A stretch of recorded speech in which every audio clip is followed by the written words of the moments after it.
Hello everyone, this is Justin Haney, and this is my AEP 858 case study, Everyday Counts.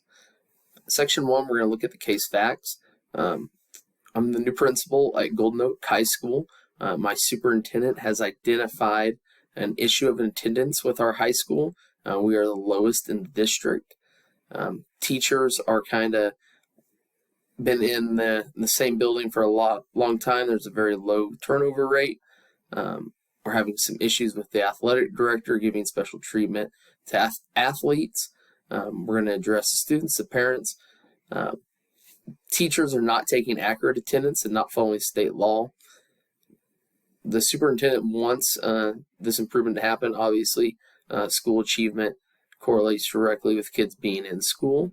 We've selected 5 students that have missed 10 or more days this first semester that we're going to look at.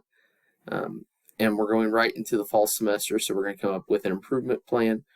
Going into the spring semester, so we're going to come up with an improvement plan going forward. We're going to assume that Golden Oak High School is in the state of Kansas. First section we're going to look at in section 2 is the legal issues. For the state of Kansas, truancy is 3 consecutive days of unexcused absence, 5 days in a semester, and 7 in a year. For a school day to be considered a complete day of attendance from a student, there must be 5 hours of learning activities to be considered.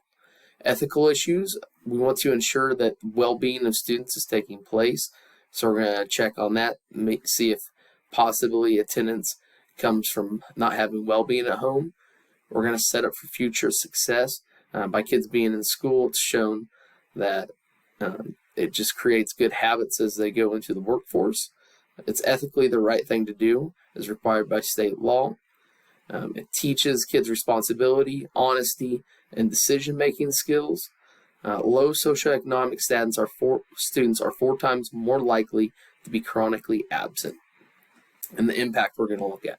Students with low attendance rate have been shown to have lower academic performance, higher dropout rate, and a higher rate of being held back by grades. What is happening in Section 3? Golden Oak High School has a major attendance problem. Out of our 965 students in attendance, 659 miss more than 10 days of school the first semester. Teachers are not following the state and district guidelines for attendance, and this is definitely contributing to the issue. Section 4, let's synthesize the facts. People involved, again, myself, our superintendent, athletic director, parents, the student population, and then the 5 students we've identified. Place, Golden Oak High School, mostly middle-class family. The community does have a growing population of Asian and Hispanic students. Parents often commute an hour or more back and forth to work, so they're not really involved in after-school programs. They don't have a great rate of attendance at their events. Program, low teacher turnover. So in the building, like I said, many teachers have been there for 10 plus years. Attendance right at 965 were freshmen through senior building. Very sports and club oriented. There's over 30 different activities that kids can be a part of. 68% of the student body has missed 10 or more days the first semester, and that's the issue at hand. Section 5, we're going to review and prioritize. So the stakeholders, obviously this high number of absences is a major issue. For students to be successful and have high achievement, they need to be in school. With this high percentage, we are certain to see assessment results drop and dropout rates increase. So those are our 2 big kind of risk factors with low attendance rate. Myself, for the superintendent, he's brought it to my attention on day 1, so it needs to be a priority. This is something he wants to see me improve for the school. He needs to see this to build kind of trust in me as a leader. In community, could become a community issue if dropout rates continue to increase. We just would have a lower education level in the community, and lower education tends to lead to community issues of legal issues and law, non-biting citizens, and other issues that come with that. We're going to look at some other considerations. How do I address teachers and our athletic director? How do I approach excused versus unexcused absences? What support staff can be useful? What community resources are available? And what are some of the root causes of all these issues? We're going to look at the needs. So we're going to look at the subgroup data for low attendance, which could be low socioeconomic, ethnicity, gender, grades, athletics, etc. As we analyze all the data that's going to show up there, what needs communicated back to families. So if we do policy changes and other things, we need to make sure that these things get communicated back home. How do we address some of the root causes, whether it's transportation, health, sibling daycare, work, etc.? How can we as a school help just to make sure that our kids have the best chance of being in school? We're going to review district, state, and school policies on attendance. We're going to look at possible changes, possibly using a reward system for good attendance. Could be snacks, early dismissals, etc. Loss in playing time or club time for kids involved in things. That's the last thing we want to do is take that away. But if it comes to it, it could be an option. And even possibly Saturday school for kids that can't make it to school in the regular week. Section 6, we're going to look at the options and outcomes. So these are 4 options we're going to look at. Number 1 is do nothing. So just hope that our attendance rates improve. Number 2, we're going to address staff, students, or parents, and parents, And we're going to have a meeting on a work day to address these issues. We're going to make announcements to students at a back-to-school conference. And then we're going to send out a parent newsletter that will address the issue.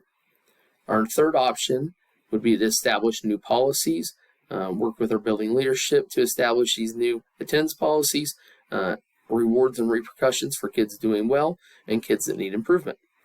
And then our fourth option is going to be a multi-tier approach, which we're going to combine 2 and 3. We're going to look at the causes of these chronic absenteeisms, and we're going to provide additional supports to families and students that need them. Option 1, do nothing. Not going to spend a lot of time on this. This one's just definitely not an option. It's not going to cause much work for me, but it's probably going to cost me my job. We're not going to see a change in student improvement if nothing's done. We just can't hope for things to get better. We have to act. Option number 2, address staff, students, and parents. So for staff, we'd have a meeting when we come back from break. Going to show them the student achievement data for students that are chronically absent. That these numbers are going to be lower. It's going to be very obviously that kids are in school or scoring higher on tests and classroom grades. This is not a point the finger time, but this is time to address our attendance policy. Going over who can grant excused leaves, which the principal is the only one that can grant excused leaves. Attendance needs to be taken through our attendance software, which is PowerSchool, and then be sent to the office and handled from there. I'm going to have an individual meeting with the athletic director to discuss favoritism towards the athletes. They need to be in school just as much as the kids that aren't. If they're traveling for a sport, that's a little bit different. Those are excused absences, but we just can't give them time off school to make sure they're ready to go for the game. Students, we're going to address the attendance issue at a back from break assembly. We're going to cover the importance of being in school, what it does for kids, how it's going to set them up for future success, and give them higher achievement as they're in school.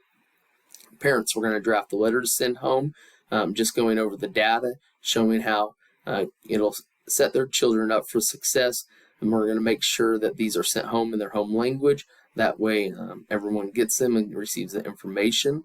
We're going to offer support if they need them. So there will be a section on there that goes over things if absences are, if there's something going on at home that's causing absence, we want to know about it so we can help. Some pros there. It's going to address all the stakeholders. It's going to be data-driven. It's going to be non-threatening. Attendance will hopefully be more accurate with teachers taking accurate attendance. Some cons: may not get full results, may not take it serious, doesn't specifically address the chronic absentee students. It's just kind of more of a generalized. Option 3, we're going to establish new policies.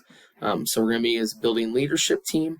I'm going to propose certain things like a 90% attendance rate. If they don't meet these, they'll be put on attendance contract. Possibly loss of playing time, extracurricular activities, again, not ideal, but it may be necessary. And then rewards for kids receiving 95 to 100% attendance could be early dismissal, which kids love to get out of school early, snacks, drawings, etc. Some pros: improved attendance. We're going to lower the dropout rate, higher student achievement. It'll be a data-driven decision. It'll be a team approach. Cons: there may be some negative parent feedback. May come off as very disciplinarian. It's going to be a little time costly to track and identify all the students that we need to address. Seven, continue to evaluate the options. Option number 4, the multi-tiered approach. So we're going to address everything from top to bottom on this. We're going to combine options 2 and 3. It's going to be data-driven. We're going to use a data analysis plan. We're going to dive in deep, look at the data, see what the root of the issues are. If there's certain subgroups that are have a higher attendance or lower attendance rate than others, we're going to look at those. This is going to be the best way to change school culture and address individual needs and cases. Some pros: would be able to make wise decisions. It's going to be data informed. We're going to stay legally responsible. We're going to promote school equity, student achievement, school culture. Some cons: it's definitely going to be time consuming. It's going to take a little bit more effort. We're going to have to use our resources around us. It may be difficult to get everybody on board, especially the staff that's been around for a while that may be stuck in their ways. We are going to choose the multi-tiered option, again, because it's going to be data-driven. It's going to be legally compliant. Some other things that we're going to look at is using outside agencies to help. We're going to look at targeting those students that are in need of certain things. Some of the ones we'll talk about have marriage issues, church issues, sports issues, and then we're going to talk about what to do with excused absences also. There are 6 steps in our plan here. We're going to meet as the building leadership team to discuss the analysis plan, assess subgroups, and look for the root cause of these issues for attendance. Come up with that plan of action also. Step number 2, we're going to restructure attendance policy. I like the 90% attendance per quarter. We're going to track that. We're going to put students on attendance plans that are not meeting that. We're going to give out rewards for kids that are doing well. And we're going to extend extended absences always have to come through the principal. Teachers cannot grant those, and that's what's been going on. We're going to address all the stakeholders. Staff, we're going to meet. We're going to cover the data, why it's important to have kids in school. We're going to review the policy, making sure that everyone knows how attendance needs to be taken, why it's important, and who can grant those extended absences. For students, we're going to have that back from break assembly, and I'm going to talk to them why being in school is important. We're going to send home parent letters showing them the data and then covering all the new policies that they need to know. Excused absences I want to hit on real quick. That's all set up kind of by school policy. You can look at certain situations. Definitely if there's ever question, we want to contact families. We're going to address individual needs as step number 4. So Karen had recently been married. Some certain things to look at there are if they're 16 to 17 years old legally, they have to have parent consent to be married. So we're going to have a counselor contact family and see if everything was legal there. And then if they're 16 or above and married, they're legally an adult. So that kind of proposes some different things there.